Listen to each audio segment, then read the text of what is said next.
Hey man, when Instagram started Instagramming, we keep coming back. But nevertheless, welcome to you guys to the latest episode of Making the Case for Your Lawyer Dreams. For some reason, the live ended, but we go back up. Nevertheless, again, we have an amazing guest, attorney Anastasia, coming on to share her story, also to drop some gems and resources. So, man, make sure you guys lock in. We got a unicorn on the line, y'all. Make sure you guys ask questions because sis did it, and she want to make sure that you're able to do it too. So let's go ahead and get her on. Last time, if you have questions, make sure you put it in the chat box. This space is for you to get the answers you need to take the next step in your journey. What's going on, Miss Anastasia? How we doing, sis? Hello, hello. It's such an honor to be here. Hey, You had a great can you hear me, sis? introduction. Yeah, can you hear me? No, I can't hear you. Can y'all hear her? Oh, let me see. Say something. Oh no, I can't even hear you, sis.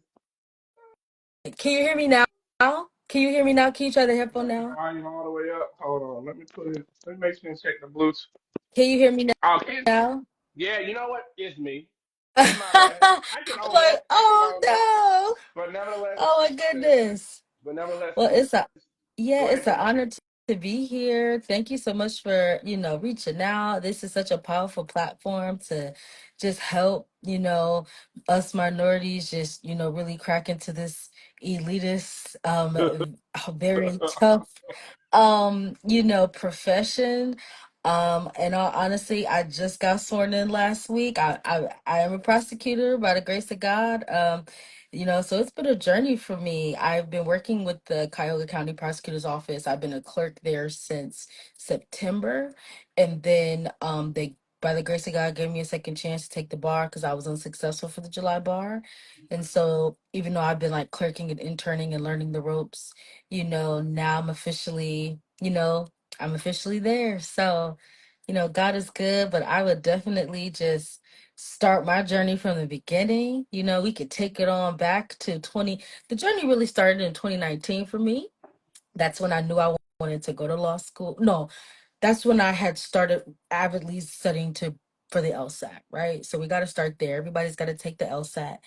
And but I knew I wanted to be a lawyer since I was a teenager. So for me, I thought, I went to undergrad at Bowling Green State University in Northwest Ohio. I thought I was going to get a master's first because my GPA wasn't quite where I wanted to be. I had like a 3.0, and I met with a academic advisor, and I said, "Oh, you need to get that GPA up a little bit. You need to get a 3.3 or higher." I'm like, okay. So I moved. I was in Ohio, born and raised in Cleveland. I was like, okay, well, I'll move to New York City. I thought I was gonna go to NYU, get my master's first. And had got a job out there. So went out to New York City and, was working and, applying to schools, and I got into some master's programs.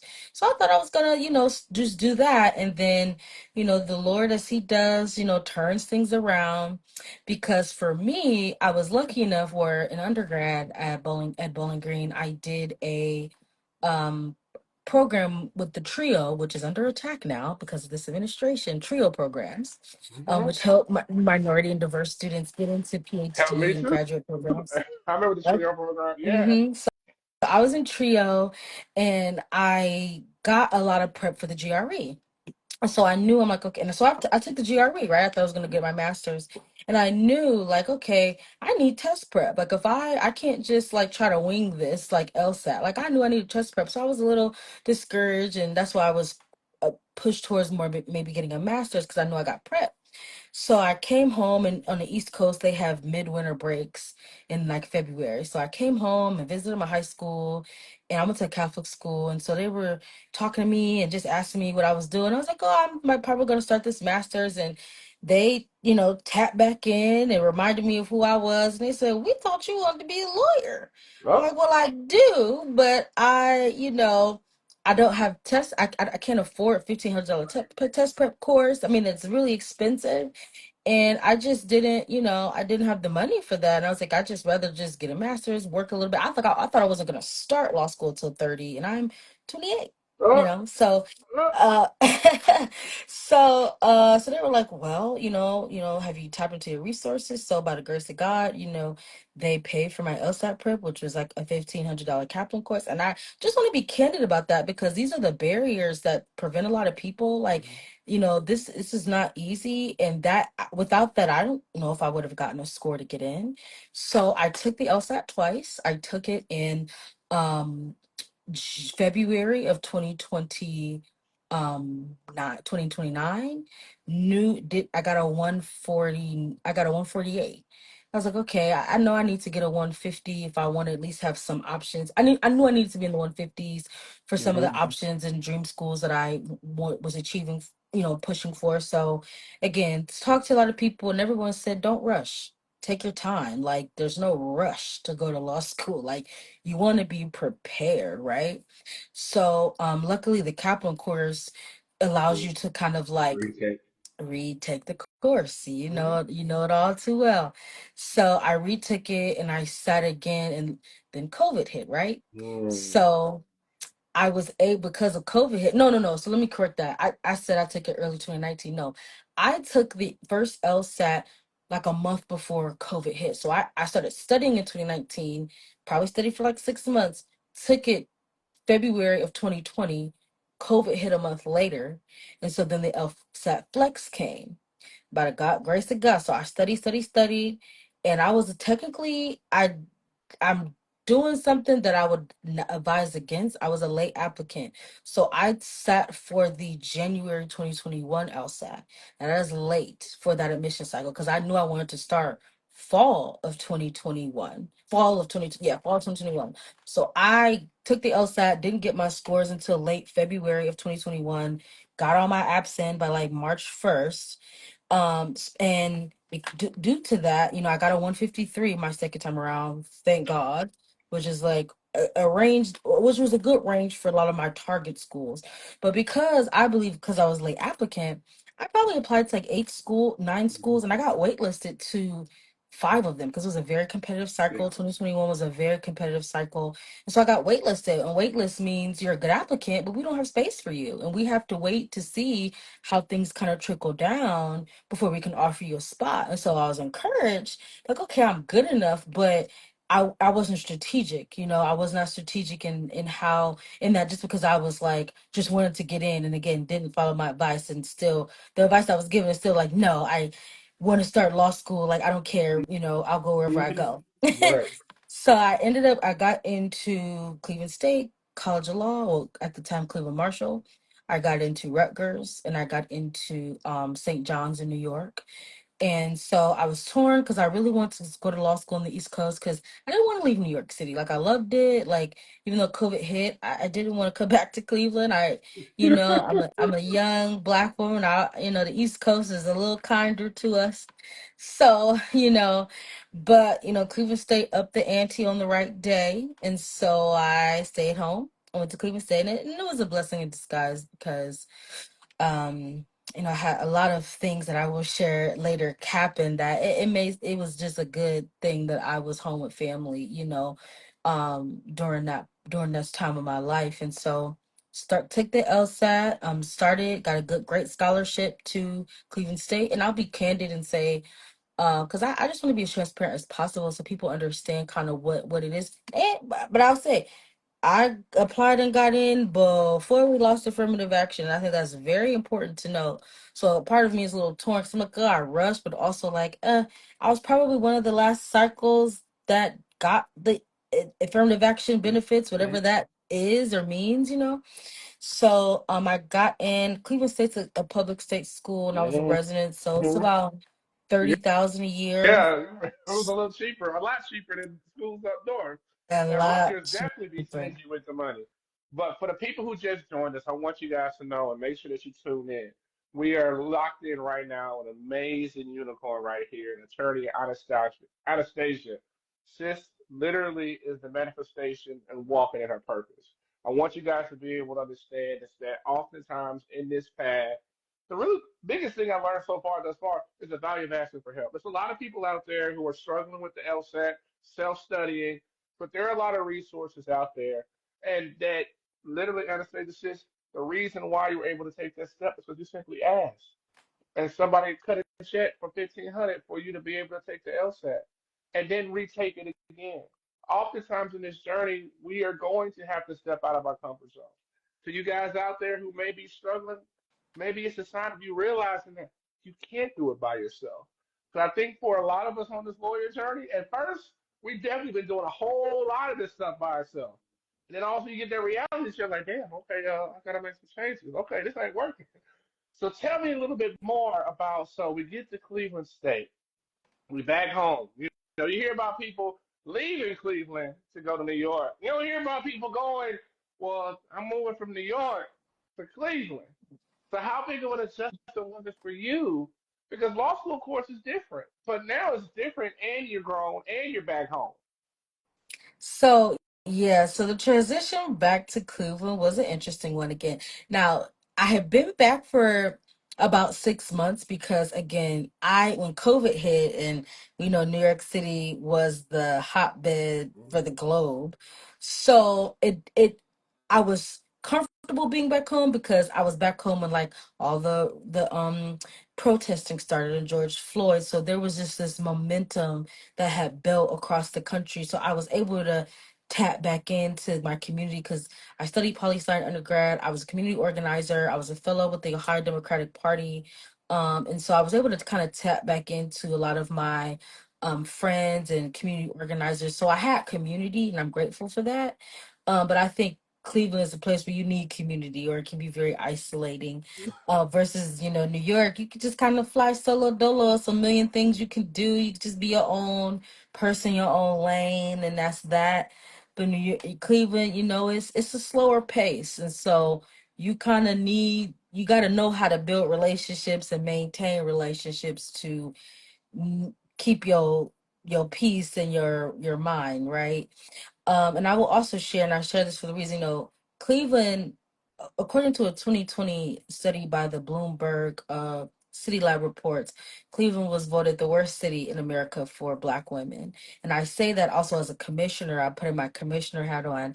I'm a commissioner for the city of Cleveland for the Committee for Black Women and Girls. And so I share that to say, like, this isn't the easiest city to be in as a Black woman, as a professional in this space. Like, it's a lot of resilience, and it's not the community you're probably maybe easier to find in a DC, New York, Atlanta, maybe even Miami, LA, Houston. Like, yes, there's a community of Black attorneys here, but we are really small, and you got to just be mindful of that. And but it's interesting because Cleveland is a Black city. Like, it's a Black city. Like, don't Don't get it don't get twisted. me wrong, we are a majority Black city, so it just makes those stats kind of stick out a little more. Like, worst city in America for Black women in a Black city. And it's really, like, if you really think about it, there are cities with a lot of Black people, but Yeah. they're not Black So you cities. definitely.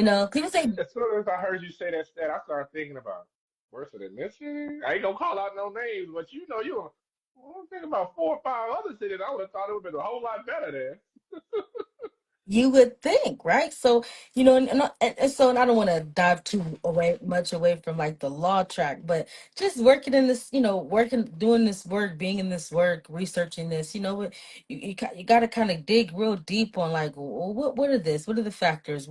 How do I exist in this Mm. space, right? That reminds you a lot why this is, why that statistic is it. So again, back to 2021, start my 1L year back home.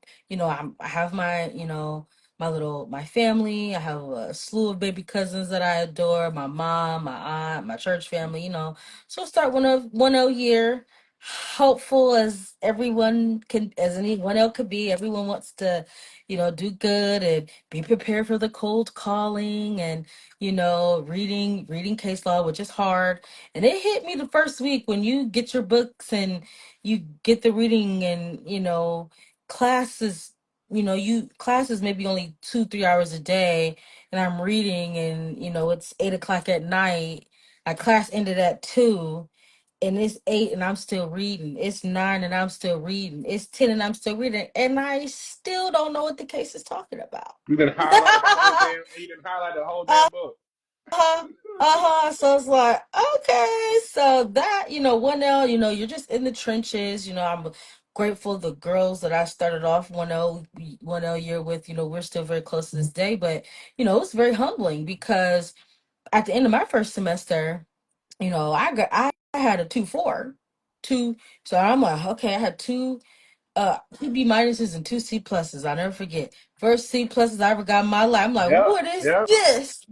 My friends, they did very well. They were like honors first semester. So I'm like, well, what did I do? What did I get? We studied together. We helping each other learn the law together. What am I not understanding? We're taking to the chin. I'm gonna keep going another semester. But I was because of my grades weren't as strong. I was placed into an academic support class, Mm-hmm. and I met with an academic coach once a week. And so we're working through it, and we're trying different things, different study methods. They made us we had to have weekly study plans, and really talk through how we're going to make it work. Shout out to Dean DeSantis. He really was he was our academic support coach, and he really kind of got down and dirty with it with us. And he really cared about how we learned, and really cared about understanding why we were struggling. And so about halfway through the semester, he was like, okay, so maybe I didn't do that well on the midterm or something. And he was like, okay, when I'm talking to you, you understand the law. Are you feeling, he was like, do you have these? And he listed out like 5 to 6 symptoms. Mm-hmm. Like, yeah. He was like, okay, I think you should get tested for ADHD. And I was like, offended, like, who is Yep. this white man telling me? And me and him cool, so we already know what it is. Like, it's not even a thing. But my initial reaction is like, this man did not Yeah, just tell me he that it's really. something wrong. We I've about been to all go the way there. to law school. This man did not just tell me it's something wrong with me. Like, what? So, but then the second um round of exams came, and I did worse. And I came within point 2 points of, like, Wow. above academic probation. Like, I almost like was on academic probation. Wow. So academic probation was a 2.25, and I was a 2.28. So I just missed it, kept my scholarship by a hair. Okay. So I'm going to pause and say, while it may be hard to hear and humbling, for all of you out there who are applicants, get tested get a psychological evaluation and get tested, because you never know. And you don't know until it's too late almost, because a lot of the jobs that are recruiting off your 1L grades, right? And so it can be very challenging to find employment because they're really only going off your first semester grades, sometimes your second semester grades for that 2L cycle. And But just to they've follow up already, real quick, just to follow up, there's nothing wrong with having ADHD, you guys. It is nothing wrong with it. Our white brothers and sisters, they get the resources they need. Only thing it means is that you process things differently. And and that they is get it, okay. and they get the resources in third grade. So they've already Yes. mastered how to, while our parents are like, no, my baby ain't got nothing. They're got the extra time and accommodated to help all through high school and undergrad. And they're not smarter, they just have access to the resources, and their parents know where to go. And no, and the thing is, those resources are readily available for you guys out there as well. I know I'll put the post in my stories. If you need ADHD testing and you need to get it for free, I have a link, and I'll have a link. I have a story in my stories showing you guys how to do that. Because I know I struggled with law school before getting tested. And the reason why I got tested is the same reason Professor, I'm gonna never forget it, Professor Hoffel at Tulane Law School. She said, my sixth grade son just got tested. He has the same symptoms. You need to get tested. And the same thing, I was like, what but after I got those testing, everything changed. And if you're struggling on the LSAT, or even if you're struggling on the bar exam, then these are preventative things that you could put in place. They're created to help you. So do not struggle in vain when you don't have to. Sis is a commissioner, y'all. She asked for help. She got the testing that she needed and learned about herself and what she had to do to take the next step. Now, I got a question for you. Yeah. oftentimes, I feel law school is very humbling. It is very humbling. But I want you to tell me, when did you get that reality moment when you realize I'm meant to be here? Like, I could do this. Like, people are, it's like that transition that happens when you go from loss to 1L, maybe struggle a little bit 2L year, but it's like it clicks. And now you got everything. You're not reading 2 hours, 3 hours anymore. You're actually skimming before class and you're good. When did that happen for Um, Probably that definitely fall of 20 year. Was going through a lot. I had got so I wanna list my opportunities my internships that I got as well, because regardless of the grades, God made a way. So my 1L summer, I was a clerk for the Cuyahoga County Juvenile Court, and then I ended up getting a um externship with the Ohio Supreme Court virtually. you? So I was like doing that and in class. And so, I was feeling good. I was still meeting with my academic coach. I did pretty well in the midterm. And that semester, had a family tragedy happen by I think it was a week before Halloween. My grandmother got like a debilitating stroke, and then a week after that, my family, we lost our 5-month-old baby, my 5-month-old baby cousin. He died like unexpectedly. And so it was a very heavy time. And I didn't feel like I got it at that time. I was a month from finals. I was like, I had to go to all my professors. I was like, look, this is a trying time. Like, this is some unexpected tragedy. I have to be accessible to my family, and I'm grieving too. So they were very understanding, and that semester I made the dean's list. I Mm. got 3-4. I had constitutional law. I took critical race theory. Shout out to critical race theory. Everyone should take that. And I was taking family law, and I can't remember the last class I was taking, but I got an A in con law, and it was the commerce clause that first semester, because you take con law for a year. And that's when I'm like, okay, I could do this, because the Commerce Clause ain't no hoe. Nope. Okay, like the Commerce Clause, that's a big doctrine to understand and to master, and a very important one. And to understand the congressional powers and the congressional reach. And so, I think me getting through that semester, and like with all of that on my shoulders, and then still like I was still able to make the turnaround and go from a 2 to a 3-4 with Wow. my accommodations, with on top of all that, was just because law school honors is a 3-3 or higher, right? So yeah, it was like unreal. It was unreal. And so yeah, that was that moment for me where I'm like, okay, I'm where I'm supposed to be. I can do this. I got it.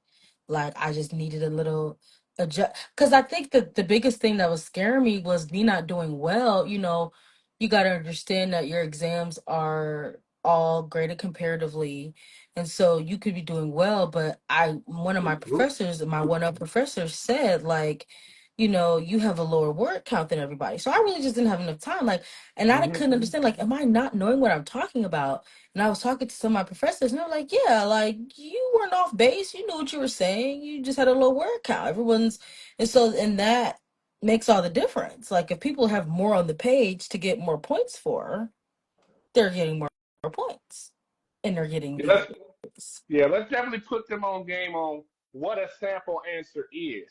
Like the A answer, like oftentimes you guys, when you go to law school, oftentimes law school situations may be different. They grade on the curve.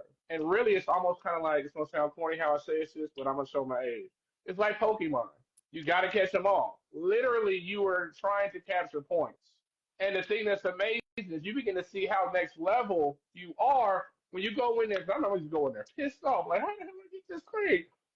And they provide you guys with the the sample answer, where all the points. And oftentimes you realize how comprehensive it is and how exhaustive it is. And then you've been like, oh, okay, all right. So 20-page answer to that one question, and I only wrote 3 pages. Okay, all right, can't say nothing. And it be too. Okay, my con law essay was, I think it was like a 20,000 word count. It ain't no, like, it's really 20 pages. Okay, you just going. It's really crazy. And like, that ain't no lie, ain't no exaggeration. Whew. So, made it to the end of the 2 year, did well, did very well. That summer, I got a job in DC. I got a job on the Hill for Congresswoman Nydia Velasquez. Oh, She was my congresswoman from Brooklyn, New York, when I lived there. So, I really, because I came into law school with an equal love for law and policy. So like, okay, I want to do an internship on the Hill to see, you can do so much with our law degrees. Do I want to just say fuck it and be a lobbyist, or do I want to litigate? Do I want to yep. practice? And I wanted to know that, right? So I got a internship on the Hill. And then when I came back for my last year, I got an externship with the Northern District Federal Judge, Judge Calabrese. And so I was his judicial extern with a slew of other students. So like a mini clerkship, not the full time, obviously, but going once a week, got to assist with the judicial opinions. It was fascinating and very blessed to have that. I have had that experience and Now, that one thing opportunity. I want you to break down for them, right? Because I want you guys to be able to understand that these opportunities aren't just here you go, here you go. Nah, this is networking and relationships. I want you to tell them about the value of how building those bridges helps you open those doors. Because oftentimes, like that clerkship you got with the Supreme Court justice, oftentimes that's by invite only. That's not even something that they put out there. But since, of course, you got the invite. So tell them about the value of networking, how that's been able to open up doors and change your life thus far.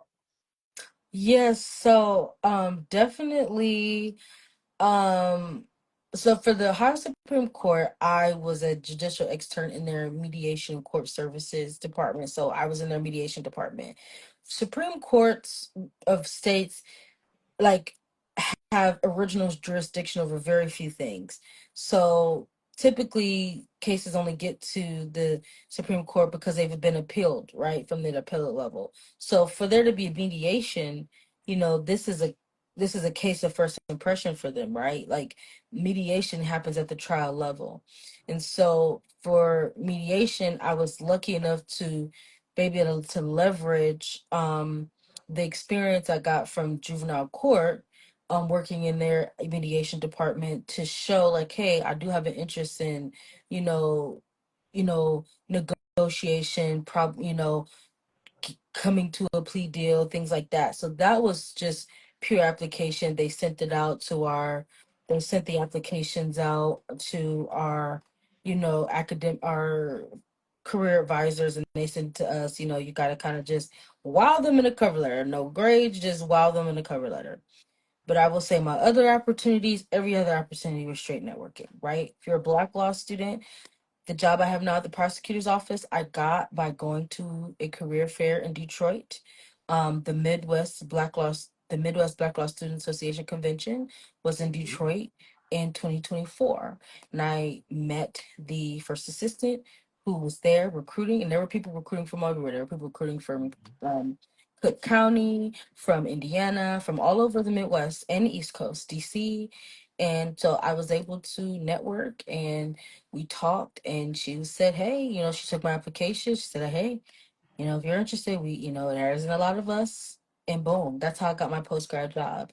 My job with the Northern District, I got that through, I mean, not my job, my externship with the Northern District, again, um, through having the rapport with a professor slash, um, we grew up together at the same church, so she already kind of knew me.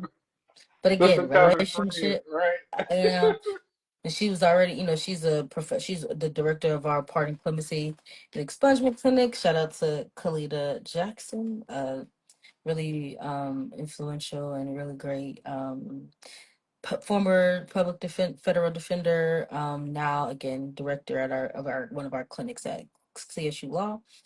And then the Hill, my internship on the Hill, straight networking. I made 3 trips to DC, went on the Hill, and resume dropped. Cold, just hi, this is me. This is what I want to do. And I mean, so many people are trying to get internships on the Hill. It does help to be a law student, though. They really do like law students on the Hill. And people said, get it. Everybody I talked to said, okay, if you're going to get a Hill, get a committee internship, because if that is where you're going to get more of that legislative exposure versus like just a regular office. Somebody asked what school did I attend. I went to Cleveland State College of Law, formerly known as Cleveland Marshall College of Law at Cleveland State University. So So yeah.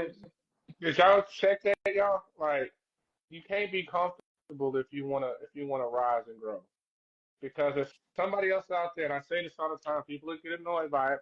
Somebody else got the same dream as you. What are you gonna do that they're not willing to do? Because while sis was out there networking her butt off, somebody else was sitting there like, well, I went on Synchrony and I applied for the application and I haven't heard anything. And for you guys who don't know what Synchrony is, that's the job board that's put on for most of the law schools for you to be able to try to find jobs. Am I right, sis? And most Simplicity. of the time Yep.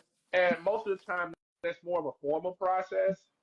Oftentimes they've already hired who they want. But if you want something, you guys, you have to be able to go out there for it. You can go to courtrooms that's free 99. And I keep on preaching.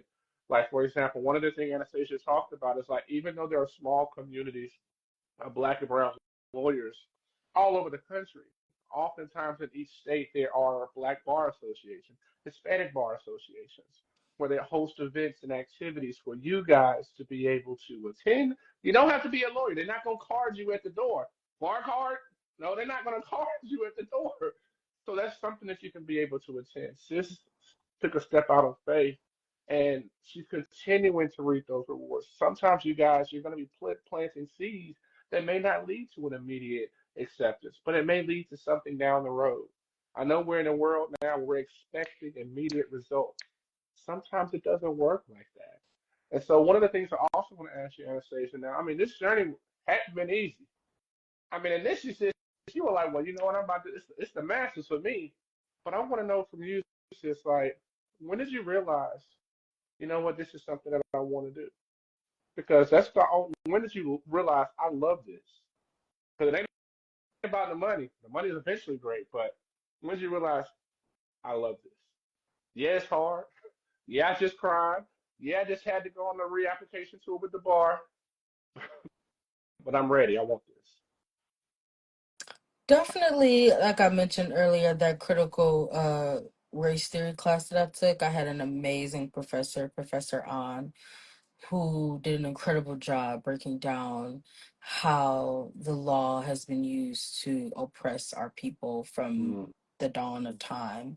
And so really understanding the fabric of critical race theory and understanding that just how powerful the law is, just being in class. And we took 1 year, we took legislation and regulatory process. And, when you're in class and you're seeing how old the law is, I mean, a lot of when you're taking torts and we're reading cases from, the 1500s hmm in England, you're not, law did not start in 1776 or 7. It started really with the Ten Commandments, if we want to get technical. But you have the Magna Carta, you have just all of this history of law and legalese, and then you know taking a step back and realize how few of us are there. It's like this is gate kept for a reason. Like Yes. there is no society without law, right? And so it's just that, and then just networking. And one judge said, it's just, I think it's just the encouragement you get from other black attorneys and attorneys of color Hmm. saying, keep going. And I'll never forget one judge Cassandra Collier Williams. She said, once you pass the bar, it's your emancipation proclamation. Like you Mm. can do whatever you want. And that just really hit me. I'm like, I'll never forget that. Like it's just, nobody, you can do whatever you want. Like you don't have to, not the, you don't have to practice law. And I always knew, again, I had a passion for politics, always the policy. And every politician I respected that was in the place I wanted to be, they all had law Yep. degrees, like all of them. Like there's not one person who's in a position that I want to be in that doesn't have a law degree, even if they're not practicing law. They just, a lot of people. And so another thing where I knew I wanted it is my dean, who's leaving, Dean Fisher, Dean Lee Fisher. He's leaving our school to be the president of Baldwin Wallace, which is a small liberal arts college in Cleveland, Cleveland suburban area. And he piloted this long leadership program, this leadership certificate. So I got the leadership certificate, and we got to do case studies, and we got to talk to different lawyers and just different sectors of people who were general counsel and public interest, private interest, at firms, and just really understanding, like, yes, law is law, but you got to understand people. You got to be able to read a room. You have to be legally trained, but you have to, like, know how to read a room. You have to understand people. And that's a God-given gift that I have. And so I'm like, okay, I have the soft skills. I just need to, and I'm not afraid to speak. And a lot of people think it's like, oh, you like to argue. No, it's not always about arguing. It's actually about knowing how to keep the peace. It's knowing how to come to an agreement. It's knowing how to just understand people and understand what, like, you're talking to people and people think they know what they want, be really being able to listen and pull out what they're really trying to say. That's really what being law school teaches you, is looking at all these facts and we figure out, what are they really trying to say here, what are they really Mm. asking, because they're not making it plain, even though they think they are, you think they are, but it's not. And I'm like, okay, I'm good at that, I just need to get a job. Absolutely. So one of the things I always love asking attorneys is I love asking you guys your story of when you found out that you passed the bar. Where were you? And I want to just go ahead and put us in your shoes, slash heels, or what happened. Oh yes. So again, took the bar twice. The second time I was here in my house. My whole family camped out, spent the night. We had a little pre-bar party, which I know is like crazy, right? Because it's like I could fail again, but I was like, either way, if I fail, I want to be comforted. If Yeah. I pass, I want, we party. And so I opened them up. Everybody was surrounding me. I played this, like, Afro gospel song that I love before I opened it and prayed, and I read the results and I saw that I passed, and I just started crying. It was a somber cry. Like, I wasn't like screaming out, but it just was just such a relief. It was just like the tears just started coming. I'm like, oh my God, I'm done. Like, my job is secured. I don't have to do this ever again. Oh, it was a relief that I can't, it was unspeakable joy. And I think one thing I always notice when everybody tells their story is just it's almost like a weight being lifted off. It's almost just like an affirmation of all this work, all this sacrifice. And it's just like now you can't take it away from me. You could judge me, you could do anything you want to me, but this is mine. And I love it. And it's always so beautiful to be able to hear you guys' stories. And so one of the things I always like to end my show off with is I tell people oftentimes during this journey we go through a lot of ups and downs. And of course, boy, it's a lot more downs than there are ups. But oftentimes, right now there's people who may not have passed the bar. There are people who may have been placed on academic probation or having a petition for readmission right now. There's students who may have not gotten into law school yet or, struggled their first year. And I always love to give you guys the last word to provide them with words of encouragement. I know it's Wednesday, and it's not Bible study, but I always love to give you guys the final word to tell them because sometimes we need that word to keep going. So I want to give you the floor, and I'm going to shut my mouth. Absolutely. So for those of you all who did not do well, I didn't do well my first year. I didn't pass the bar my first time. I think what it really hit me my second time taking the bar was being still and really listening to the Lord. For people who are successful in this journey in their own strength, I'm not speaking to you because I lean on the Lord. I do. Jesus Christ is gave me the strength because it does take a toll on your mental and your spirit, because you're, when I studied for the bar the first time, I did everything, and I studied way harder my first time, going crazy and doing Mm-hmm. crazy hours and exhausting myself, and I got a 261. So I passed in like maybe 8 states, but not high enough for Ohio. And so, I was so defeated and so broken. And, I was like, God, why? And God had to just, sometimes and I don't know the answer to this right now, but it's really his timing. Yeah. I had to accept his timing. I had to accept um that, he was still preparing me. He was building up a different level of thick skin and resilience for wherever he's taking me. Again, I've only been barred for a week. And so just really sitting still in that and learning how to listen to his voice. I didn't get through law school on my own strength. And so that, for those of y'all, if you know, for those who have the ears to hear, let them hear. And if you don't know what I'm talking about, I'm so sorry. But yeah, I'm speaking to my fellow believers, like, you got to lean on the Lord, and because this is a battle and this is a field that doesn't want us there. And I don't think that just is in the flesh. I think that is a spiritual thing as well. I don't know why, but everything starts, I believe everything starts in the spirit before it manifests in the flesh. I don't think these stats are by design. I think it's very intentional. And yeah, lean on your faith, lean on the Lord, because he won't fail you, and trust his plan and timing. And I remember I saw this one quote that says, in life you have two choices. You can either fight and try to make it or work for somebody else who chose to. And I was like, woo, each one is a fight. And so I want you guys out there to continue to stay encouraged. You have someone now. We have our community continues to grow larger. Make sure you reach out to Anastasia, holler at her, because you are not alone on this journey. You have a whole community of people who are rooting for you, praying for you, who are literally waiting for you to ask them for help. We are here. Oftentimes, I feel what's amazing is that we have now created a community where you have a question, there's somebody that's there to answer it. Do not have to operate in fear. You're not alone. Please reach out to us. We want to see you win because when you win, our community wins. We are definitely under attack right now. But the thing is, there's people there that's here to help you along the way. So do not struggle alone. You need help with finding out about accommodations? Fine. We'll help you. You need help in regards to learning how to network? This is the queen right here. So do not struggle alone, okay? We're here to help you navigate this space. We want to thank you guys for joining us for Making the Case. Of course, we'll be back again every Wednesday at 8.